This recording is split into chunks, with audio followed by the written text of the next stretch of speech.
This is Storyboards.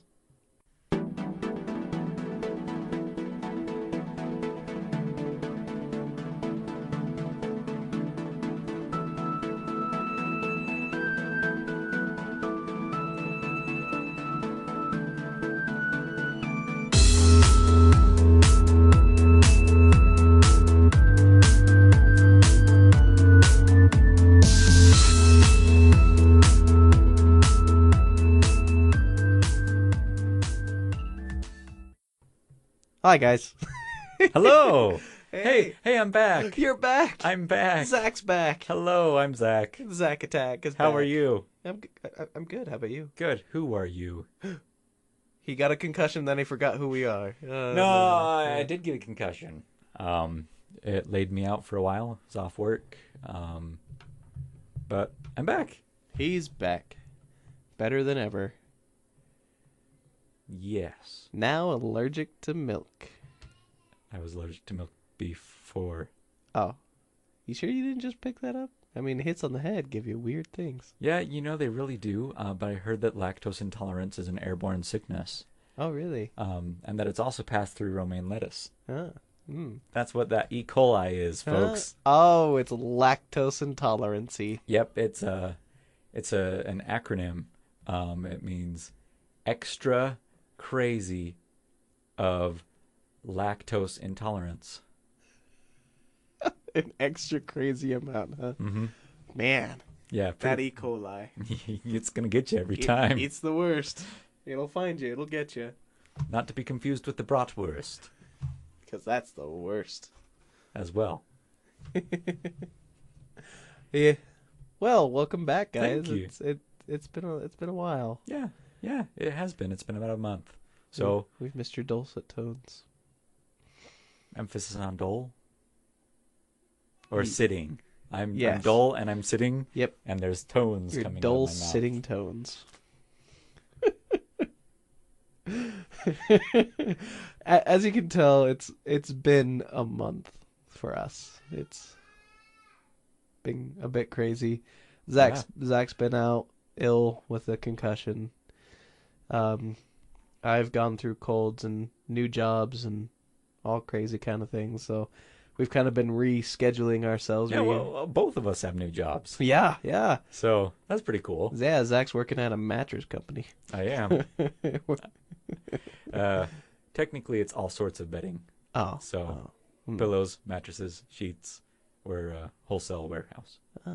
Through my voice acting, I was able to get a job with the North Logan Library that I've been doing commercials for. And we're going to put a plug in here. What are we doing with the North Logan Library? Guys, it's back! The writing competition is back, and it's finally set in stone. And it's not only set in stone, it is live. We It are is. accepting submissions at this very moment that you are hearing this, unless you are listening to this at 2093. It would definitely not be going then. Well, maybe. You never know. They could technically travel back in time. Oh, is that when they have time travel? Yeah, 2093. Okay. It stops in 2094. Oh, But 2093 is the year it's created. interesting. Mm-hmm. Huh. It's also the end of the timeline as we know it. Dang.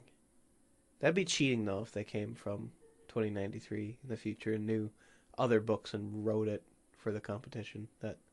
That would be. However, how do they know that we ourselves can't look into the future? Because I did just predict the end of the timeline.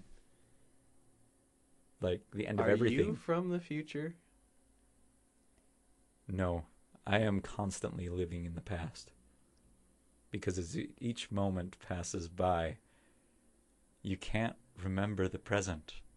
Everything you react on is the past. Yes, you react on the past. Doesn't mean you're living in the past. I'm living in the past. You're living in the present. No, because I cannot say that I am living in the present, because You what is exist in the present. I hope so. That can change All right, from moment to We're, moment. we're getting from this deep philosophical things. I'm working for the library. We've got the writing contest going now. Its due date is January 31st. So if you're a student from That's grade 2019, you 2094ers. if you're a student from grade 6 to grade 12, we're going to have you guys submit a short story, 2,000 words or less. Now, these, we're going to just detail real quick for you the cool stuff about this. Because there are some really amazing things. Believe me, delaying it has made it even greater. Like, immensely. So, along with having the authors, Bethany Wiggins and Tyler Whiteside's judging, we've been able to gather some prize packets. Yes, we have. So, first place in both brackets, which means there's going to be a junior high bracket and a high school bracket. First place in either of them, and both of them, will get a Chromebook! That's right. You'll be getting a Chromebook laptop. Of your very own. Whoa! Radical! We turned into a 90s commercial. / early 2000s. Uh-huh. Are we going to morph into like that gray, metal-y Capri Sun stuff? That's the creepiest. Yeah. Well, the kids in this writing competition probably don't even know those commercials. Oh, man. Are we old? We're old. Dang it, I'm only in my mid-20s and I'm old. So am I. So if you don't know what we're talking about, look it up, and then you will. Look up Capri Sun commercials from the 90s. They're odd. Respect the pouch. Respect the pouch. Respect it. Yeah, so you can win a Chromebook laptop. Now we've also been able to add another category that you can win with. So it's not going to be a separate category from the rest. It's a nonfiction life story category. So you can submit any nonfiction into the competition, and it will be judged and graded exactly like the fiction stories that are submitted, but they will be considered for a side competition where the Herald Journal will choose one story to be published in one of their publications. Which is really, really awesome. So that is the grand prize for those journal writing, the nonfiction. We also have, as well as the Chromebook, for the grand prize of the short story competition. You get to come and you get to speak with us on our podcast. Live. In person. In the present. Not in the past or the future. But when people listen to it, it will be past. Yes, but when they experience it, it will be present. But that is not all. You also get Monsieur Jean-Masson Smith to read your story professionally. Voice recording. In translation, I get to read your story as a professional voice actor for the podcast. I wasn't speaking in a different language. Oh, were you not? Well, I did say Monsieur, but that's about it. Huh. I heard Zachanese in there, and I just turned on my translator. I don't know. Excuse me, it's Zacanian? Zacanian, sorry. I've missed you. Ditto. So, yeah, guys, submit stories. Get in there. Win a laptop. Do it. Come onto the podcast and talk with us. Help us expand the story we're making, and we'll help you get your story out there. Let us be jealous of your laptop. So if you want to find any more information, go to northloganlibrary.org, and you'll find it right on the front page. And we're going to post that in the notes as well. northloganlibrary.org. So do it. Get you out there. Write. Because it is November. There's writing stuff in November. Yeah, it's NaNoWriMo right now. Yep. That means National Novel Writing Month. Yep. And for once, I didn't actually do things wrong. Yep. So get writing, get it in. Last time on the podcast. Yeah, what did happen last time? So I discussed a little bit of the history of the land. The two cities that we had. Oh, okay. Created. The Tale of Two Cities. Yeah. Charles Dickens. Yeah, the Tale of Two Cities. I don't know if you heard it or not. I was able to expand it a little bit with some help from a friend of ours. Oh, lovely. Tom Lauer. Ah, He helped me. I know Tom. You know Tom. he helped me expand the idea of what the cities are.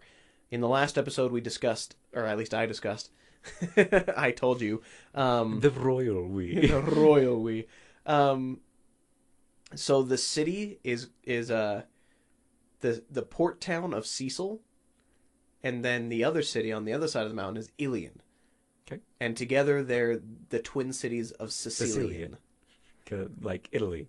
And Cecil and Ilion were the names of the first royalty. Like Italy. Yes. And Ali. No, well, Rome. Oh. Remus and Romulus. Yes, I know. And there's Sicily in Italy. Uh-huh. So it's cool. Yeah. They're both port cities, even though they're close to a mountain. Cecil, on the west side of the mountains, is closer to the ocean. It's more like Oregon, where it's mountain ocean. Sure. The other side, Ilion, it's a port city because it's the beginning of the river system that eventually travels to the ocean. And so it acts as a port for delivering goods downstream. Fantastic. So between these two cities, which one is the more technologically inclined and which one's the more magically? Cecil is the technology-based one with the colleges, with the archaeology. Then Ilion is the more religious and magic-focused. Awesome. Okay. Sounds great to me. Yeah, I didn't see the podcast update. It didn't do it on my phone, so I wasn't able to listen to it. I'm sorry. Sorry, guys. I'm just getting over a cold myself, so I'm a little clogged up here. And you had milk product. And I had milk product. That didn't help. Holy cow. Hey, you made it. Yeah, I did. What of it? I couldn't eat it. You couldn't eat it. Milk is an essential cooking thing for good food and comfort food. Awesome. So we've got the two cities. I thought it would be really cool to expand a bit on the geography today. Okay. So one of the characters that you guys are going to meet, that we're going to introduce, comes from a forest full of fae folk. Fae folk. Fairies, if you will. These fairies are exceptionally interesting fellows and ladies. They are not typical, like, small humanoids that have wings. They are more of elemental humanoids that are small and float, but each are attuned to certain elements or certain aspects of nature. So there's the fire and the ice and the water and the air, to the trees and the rivers. So they've got some dryadic elements to them. Mm-hmm. But they live in a forest. Let's place it. We did have a submission for our initial idea gathering at MyCon that somebody wanted to see a city behind a waterfall. Ooh. They wanted it to be more of a natural city that was carved in the side of the mountain. So I was thinking it could be this naturally formed city, kind of carved out a little bit by nature itself, by the animals. But it's like a hidden Rivendell-style city for these fey creatures. Ooh, I like that. I like that. So in the mountains between Cecil is how I always say it, because I think, and Ilion. Yeah, Sicilian. It's the name is Cecil. Yeah. Cecil. Yeah. Right? I just say it weird. Okay. So Cecil and Cecil, you can either way. Cecil. So in between the two cities, in the mountains, through a secret path known only to the Fey folk, who we can give a proper name, or you guys can give a proper name. The Fey folk were actually a submission as well. Yes. There is a waterfall, a grand, gorgeous waterfall. And behind it is the hidden city, carved out of stone by the animals and the Fey folk themselves. So just imagine this deer, big old antlers just sitting there just rubbing its antlers on the stone. I would imagine more of the dryad-like creatures did most of the work. Hopefully. So it's a secret place. The Fey folk are very elusive. They don't like to be seen by people. Many people don't even have a clue they exist. They're very legends. And that brings us to a character. Wait, I don't think he has a name yet, though. Which one? The one raised by the Fey folk.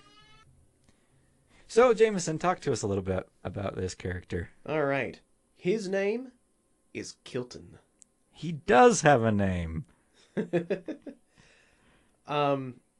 So he was raised by these Fey creatures, and he speaks kind of in their same clipped way of speaking. So he kind of, in a way of growing and learning, he's learned their way of speaking multiple languages, and picked up their voice patterns and things like that. He often, often leaving out conjurations of verbs, often leaving out conjugations of verbs and adding one or two many adjectives. He is the first and only attempt the fairies or the Fae ever did with a baby they took. Yeah, a changeling. So, changelings are a legend where when a baby is born in the human realm, sometimes the fairies will replace them with one of their own and enchant that one of their own to look like the baby they stole. And then the baby is taken by the Fae folk and raised. Yeah. As one of them. Huh. Okay. So, what's pretty amazing about the Fae folk is sometimes when unobserved, they become floating runes. And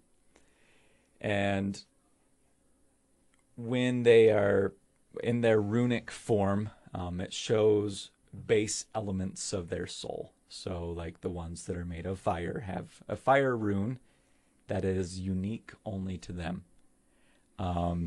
Same with all of the others. And so, Kilton, being raised around among these Fae, was able to see sometimes their floating rune forms. And he became a bit obsessed by them. And he was just wondering to himself, okay, Papa Fae has a rune, so does Mama Fae, and that's not their real names. We haven't come up with those. Everybody I see around me has these runes that they sometimes turn into their base forms. Does everybody have a rune? Do I have a rune? I don't look like these people. And so he began to research in the Fae's way of doing research, mainly go out by oneself into a very secluded place and sit down and meditate for a long time. And so he started doing some real big self-reflection and soul-searching to try to discover his own rune. And he did so, which is pretty cool.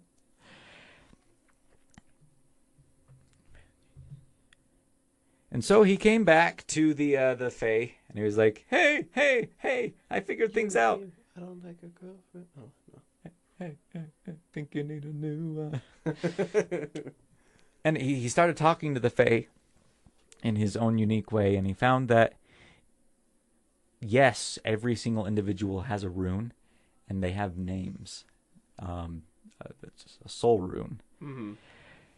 And once a person is able to figure out their soul rune, runic magic becomes second nature to them in a single field. The field that their soul rune is tied to. But by finding their soul rune, they become incompatible with every single other type of magic. So it can be really, really cool to figure out your soul rune because you're unmatched. You become a prodigy. Mm-hmm. But then you're closed off to every other rune. everything else. So Kilton, he figured out that his soul rune was related to spatial magics. So he's able to do like bags of holding. That's the easiest way to describe. Yeah. Size manipulation, teleportation anywhere you can see, but he can't bring anybody with him, and other things like that. One of the reasons we added Kilton as a character is we wanted to give one of our community suggestions a go with an autistic character. So as we have more stories with Kilton, you'll get to know him better. Get to know his way of speaking, but you're also going to get to know his way of thinking. He can become very obsessive with things. He loves runic magic. He knows more about it than pretty much anybody around. A lot of autistic people that I've known have specialties that they can be really good at some things, but for one thing they're phenomenal, like exceptionally phenomenal. Without autistic people, we wouldn't have computers and really amazing things that I don't think could have been thought up otherwise. And so Kilton, after going away from the Fae and trying to find his own people, he becomes a bit obsessive about finding out the soul runes of the people around him. So he asks a lot of deep questions that sometimes are a little inappropriate to ask, like very personal, not hey, not inappropriate. Now it's not going to be like if he tells other people what their soul rune is that they become locked off. It's they have to discover that for themselves, discover that well inside themselves, kind of a thing. It wouldn't be like me saying to Jameson, your soul rune's Earth, and it looks like this. And then suddenly I can't do anything else but that. No. Because you have to figure it out, because you might be going, no, it's not. But so I really like him as a character. I think he's going to add a lot to our group of 4. But yeah, I enjoy him. Yeah, I really like the idea, and the fact that having an autistic character, because they see things in such different ways than we do, and in a lot of the times it's something a lot more beautiful than we can see. It's really amazing, and so the fact that we can through him convey the beauty of the rune and the magic of this world, it's a really cool aspect that can be drawn. Absolutely. So that's a new place and a new character that we were able to introduce to you guys. Hope you liked them. We also have 2. Let's see, we've got 3 more characters to introduce, don't we? Yes. In fact, we have 4, but we're gonna leave that as a mystery. In fact, I'll tease one right now for you. This person counts as 2, I guess. Joan and Jack Spratt. Spratt. That's correct. Joan and Jack Spratt. They're characters that we're going to talk in the future that is made exclusively by one of our patrons. So they're a really cool character designed. It's sent in to us, and we've expanded them and added them into the world. And they're going to play a huge part. More Joan than Jack, but it's going to be really fun. Absolutely. They're a married duo that really their whole story revolves around their relationship. So we've got Kilton, we've got the Spratts. You already met Annalyn. Yes, you didn't meet Annalyn. So 2 more. Then we've got the one, but who's the other? It was another suggestion, and it's going to be in a story after the next story kind of a thing. Okay. So you'll see it. You'll see it, and it's going to be fairly soon, I believe. Plus, we're going to talk about it after we stop recording. Yeah. So... Yes, we are. No questions this week, but you know that you can send your questions in to storyboardpod@gmail.com. that's storyboardpod@gmail.com. Storyboardpod@gmail.com. Yes, that's storyboardpod@gmail.com.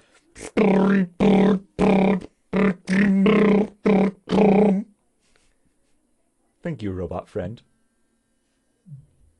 Well, you guys have a good one. We'll catch you next time. Hey, can we leave with the...